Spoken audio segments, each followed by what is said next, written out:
I never want that to end. Oh, baby. Yeah, right? It's so good. It's like hypnotic almost. Exactly. And there's like, what I really love about it is there's a lot of like extra stuff going on when you're really paying attention to it. Like the hook's great, but there's all like the synthesizer work and then the flute work. And it all sounds... But you can really sink your teeth into the arrangement too. Right, exactly. And it also sounds like they recorded it like live, like everyone was in the room all at the same time. Also, that song does not feel like it's almost 6 minutes. Yeah. Like once it starts, No. you're just like enthralled. You're just like in a trance. It's crazy. Exactly. And it's like, it's so infectious with the groove too. Like immediately I just saw all of us just kind of start just bobbing. And holy shit, that bass player. Yeah, the bass line in the middle. He rips, man. Whoever it is, he, she, they, we don't know. Who is it? I honestly don't know a whole lot about the band itself, but they're based out of Austin, Texas. Okay. They've been at it since like 2017, I think. Gotcha. I also noticed in the beginning too, I'm pretty sure that they actually used like a sample of like an actual like Gregorian chant as like a pad, which I thought was a super cool production element to go along with like the name of it and all that. Right. I thought that was super cool. I really liked the flute in there also. Yeah.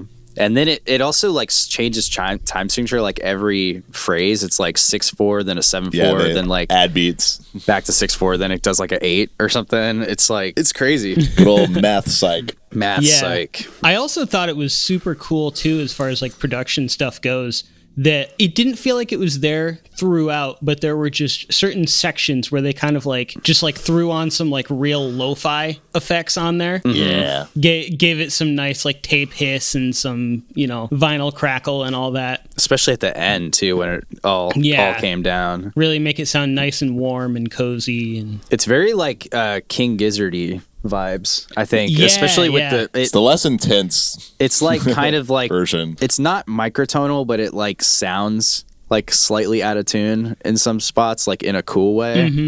Yeah, it's that lo-fi. yeah, it's like the tape warble kind of Right. thing. It just sounds like old school. I also want to talk a little bit about the cover art for it. It's so interesting to look at. There's like Oh, totally.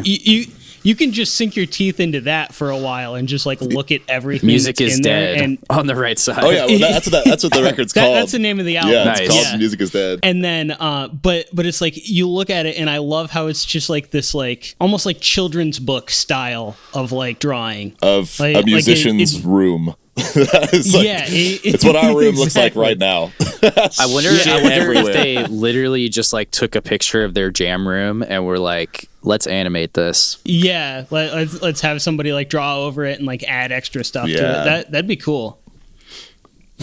We're like, that might be a fun idea. It's kind of like the Rotoscoping. In My Room, or is it From My Room from Jacob Collier? Oh yeah. Where he's did kind of like that vibe, but not animated. I still love the thing that he did like over the pandemic when he did the tiny desk. Oh And yeah, it was Him. 4 shots of him. yeah. He just overlaid all it all. composited together. Dude, so he was his own band. I don't know how he did that because there's definitely parts on that where there's no click and it's just all feel. Oh my And, god, yeah. And it's like, so tight. Yeah, everything is so tight. that would have dude's been a like maniac. it had to have been like tempo mapping or something. Dude, I don't know. Like, It felt so like organic though. It didn't feel like there was like, I don't know. unless he did like one take of it and then just started playing to that take, Yeah, like start with the bass. bass or drums or whatever. Yeah. That seems like it would be likely, but I mean, There's also- just such a crazy genius with Yeah. that type of shit. Like, who's to say? Yeah, dude's crazy. For real. So anyways, so for my first song, I'm picking a track called We Broke the World by Fast Friends. I don't know too much about this band because this is a band I stole from Steve.